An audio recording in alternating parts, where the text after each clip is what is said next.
সুপ্রিয় শিক্ষার্থীরা, আমি আজকে তোমাদের চাহিদার প্রেক্ষিতে উচ্চতর গণিত বইয়ের 3.2 অনুশীলনী থেকে এক্সট্রা জ্যামিতির সমস্যাগুলোর সমাধান দিব।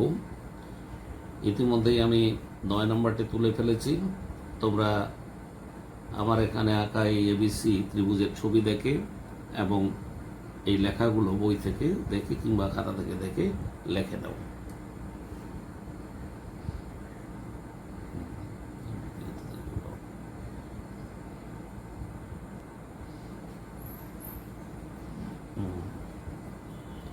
তাহলে শুরু করো। খাতা পরিষ্কার আমরা এগুলো না কেটে দেখি না।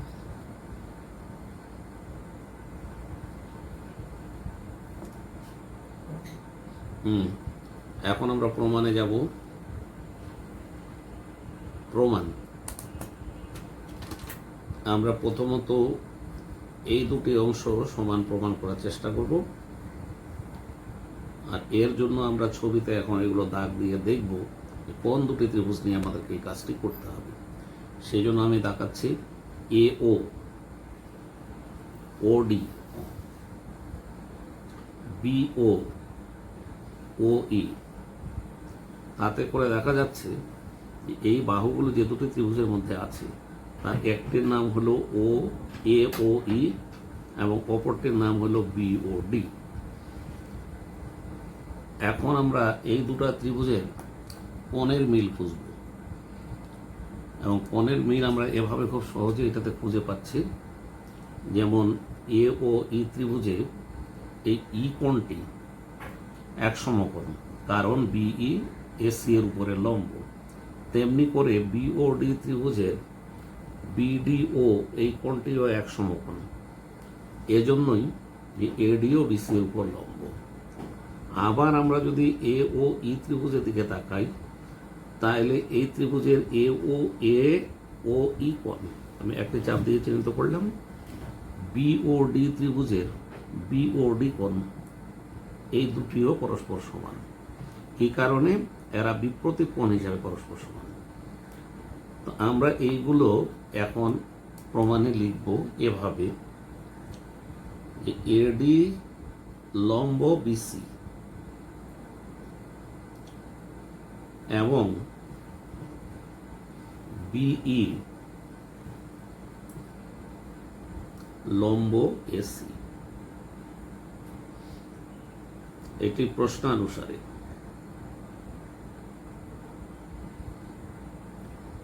সুতরাং কোণ ADB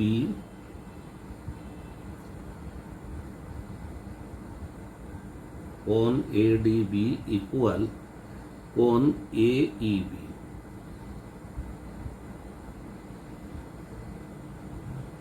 কারণ প্রত্যেকে এক সমকোণ।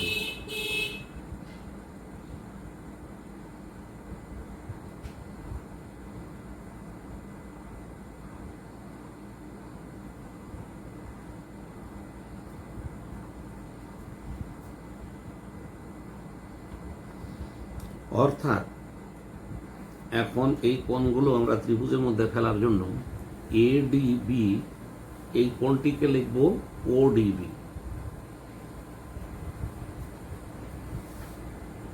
ইকুয়াল কোণ AEB কে আমরা লিখব AEO। কোণ একই, শুধু নামগুলো একটু চেঞ্জ হয়ে গেল। এখন এই ত্রিভুজ দুটোর মধ্যে এখন ত্রিভুজ AOE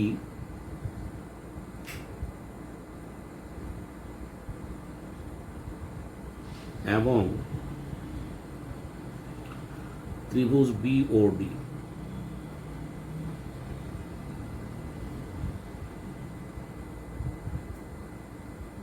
এই দুটো ত্রিভুজের মধ্যে আমরা কোণের মিল খুঁজব।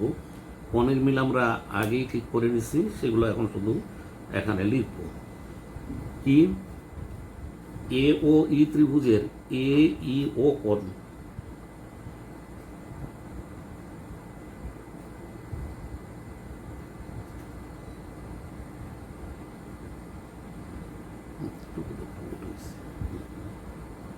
একটু থামো। বুঝছো? আর কোণ এ ই ও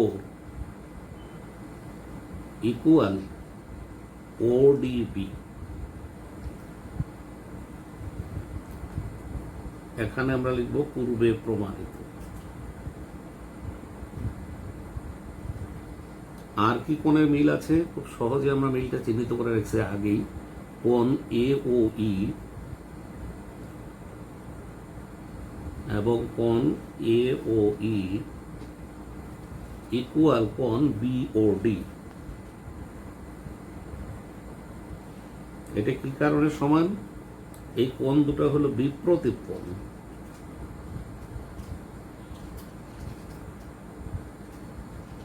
যেহেতু প্রথম ত্রিভুজটির দুটি কোণ দ্বিতীয় ত্রিভুজটির দুটি কোণের সমান হয়েছে, সুতরাং এই ত্রিভুজ দ্বয় সর্বসমান।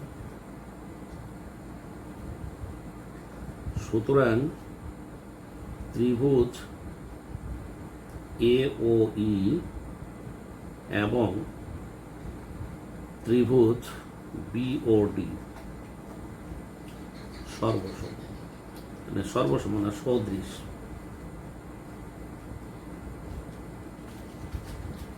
সদৃশ কোণী ও সদৃশ।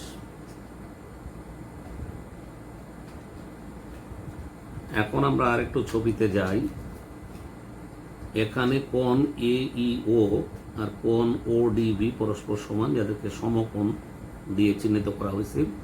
আর একটি হলো এ ও ই কোণ আর বি ও ডি কোণ, এই দুটিও পরস্পর সমান। একটা বিপ্রতীপ কোণ হিসেবে এদেরকে একটা করে চাপ দিয়ে চিহ্নিত করা হয়েছে। এখন আমরা অবশিষ্ট কোণ দুটোকে ক্রস চিহ্ন দিয়ে বা ডবল চাপ দিয়ে চিহ্নিত করব।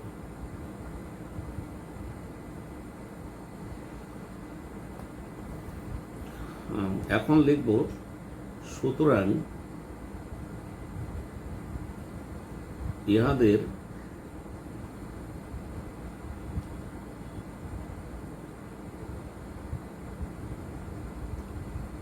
অনুরূপ বাহুগুলো সমানুপাতিক। সমানুপাতিক অর্থাৎ আমি এ ও ই ত্রিভুজ থেকে একটি বাহু নিব, ওর সদৃশ বাহুটি বি ও ডি ত্রিভুজ থেকে নিব। আমি গতকালকেও বলছিলাম যে এখানে একজন ছাত্র যে কোনোটাকে নিতে চাইতে পারে, যেমন সে এ ও ই থেকে ইচ্ছা বলে নিতে চাইতে পারে এ ই, কিন্তু তাকে সঙ্গে সঙ্গে দেখতে হবে যেটি আমরা প্রমাণ করতে চাইছি সেখানে এ ইর অস্তিত্ব আছে কিনা। এখানে দেখা যাচ্ছে এর কোনো অস্তিত্ব নাই, তাহলে আরও তো বাহু আছে, সেগুলো আমরা এখন বিবেচনায় আনবো। এ ও, হ্যাঁ এ ওর অস্তিত্ব আছে, তাহলে সে প্রথমত এখানে এ ও নেবে। কোন ত্রিভুজ থেকে? এ ও ই থেকে। এর অনুরূপ বাহু বি ও ডি থেকে কোন বাহুটি হবে সেটির জন্য আমরা এভাবে ভাববো যে এ ই বাহুটি এ ও ই ত্রিভুজের কোন কোণের বিপরীত বাহু। আমি আবার বলছি, এ ই বাহুটি এ ও ই ত্রিভুজের কোন কোণের বিপরীত বাহু। তাতে করে দেখা যাচ্ছে যে এটি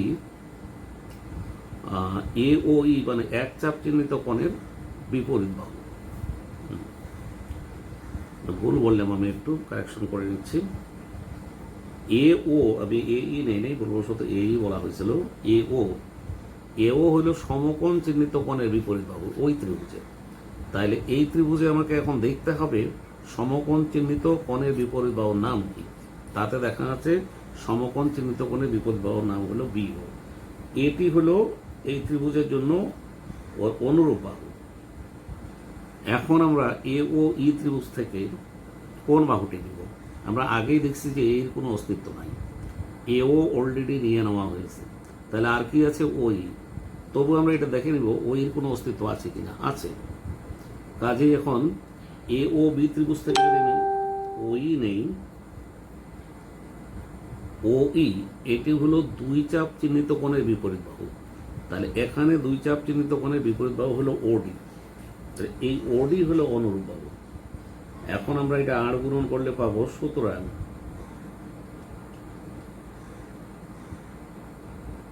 এ ও ইন্টু ওডি ইকুয়াল বি ও ইন্টু ওডি। এর অর্থ হলো আমরা প্রমাণের এই অংশটুকু অলরেডি পেয়ে গেছি। এবার আমরা চেষ্টা করব এই প্রথম অংশের সঙ্গে তৃতীয় অংশ অথবা দ্বিতীয় অংশের সঙ্গে তৃতীয় অংশ, এটা যে কোনোটাই চাওয়া যেতে পারে। তো যদি আমরা প্রথম অংশের সঙ্গে তৃতীয় অংশটি এবার সমান প্রমাণ করতে চাই, তাহলে আমাদেরকে আবার একটু ত্রিভুজে ফিরে যেতে হবে এবং সেখানে দেখতে হবে এওতে আমি দাগ দিব, আবার একটু দাগ করে দিচ্ছি, ওডিতে দাগ দিব, সিওতে দিব এবং ওএফে দিব। তাতে করে এবার আমরা দেখব যে এই বাহুগুলো কোন কোন ত্রিভুজের মধ্যে আছে। তাতে সুস্পষ্ট এই ওএফ বাহুটি আছে এ ও এফ ত্রিভুজে এবং সিও বাহুটি আছে সিওডি ত্রিভুজে। আরও দেখি আমরা এও বাহু চিহ্নিত করলাম, ওডি চিহ্নিত করলাম, সিও চিহ্নিত করলাম এবং ওএফ চিহ্নিত করলাম। তাতে করে আমাদের কোন ত্রিভুজ দুটা নিতে হচ্ছে, এখানে সুস্পষ্টভাবে দেখা যায় যে এ ও এফ একটা ত্রিভুজ, আরেকটি হলো সিওডি।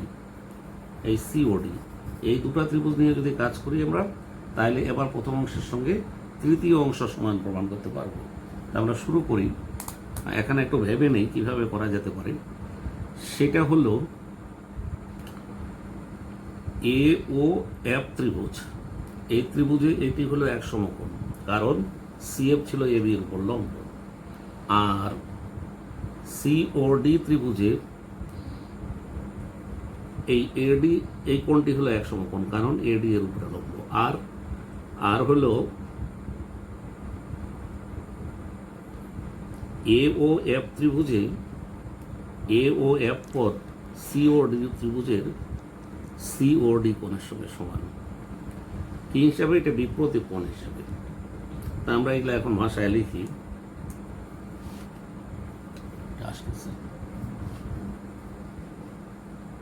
ঠিক আছে। আবার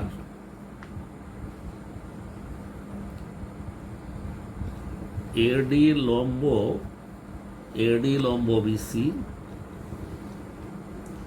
এবং সিএফ লম্ব এবি।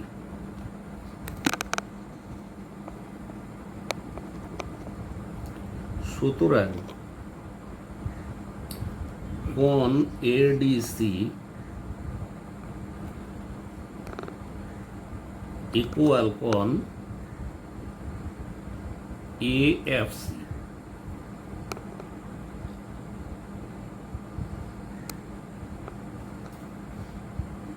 প্রত্যেকে 100।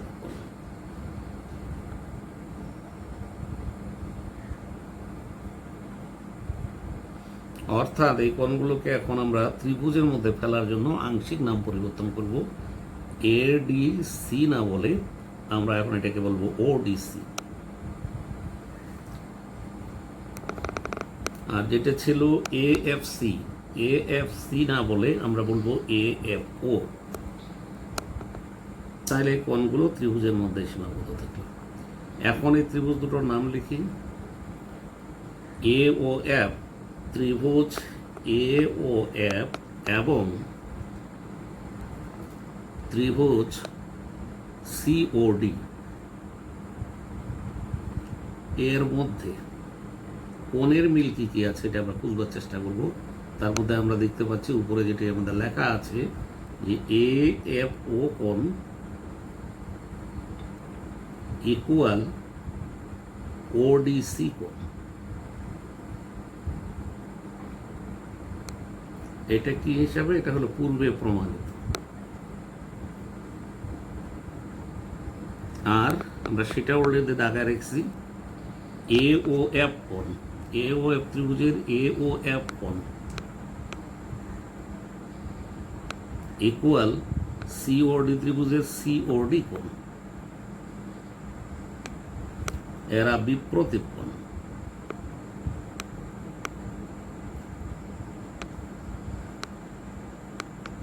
সুতরাং যেহেতু দুটা করে কোণের মিল পাইছি, তৃতীয়টা এমনিতেই সমান হবে। তো তৃতীয় কোণটিকেও আমরা একটু দাগ দিয়ে দিই। এখানে যে দুটা কোণে চিহ্ন দেওয়া আছে তার বাইরে যে তৃতীয় কোণ এ ও এফ ত্রিভুজের, সেটাতে আমরা ক্রস চিহ্ন দিলাম এটাতে। আর সিওডি ত্রিভুজে যে দুটি কোণে দাগ দেওয়া আছে তার বাইরে যে কোণটি আছে সেটিতে আমরা ক্রস চিহ্ন দিয়ে দাগ দিলাম, তার অর্থ ক্রস চিহ্নিত কোণ দুটিও পরস্পর সমান।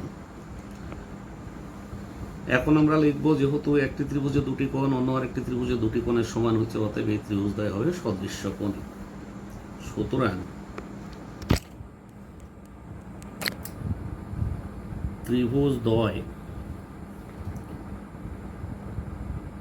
সদৃশ কোণী ও সদৃশ। সুতরাং ইহাদের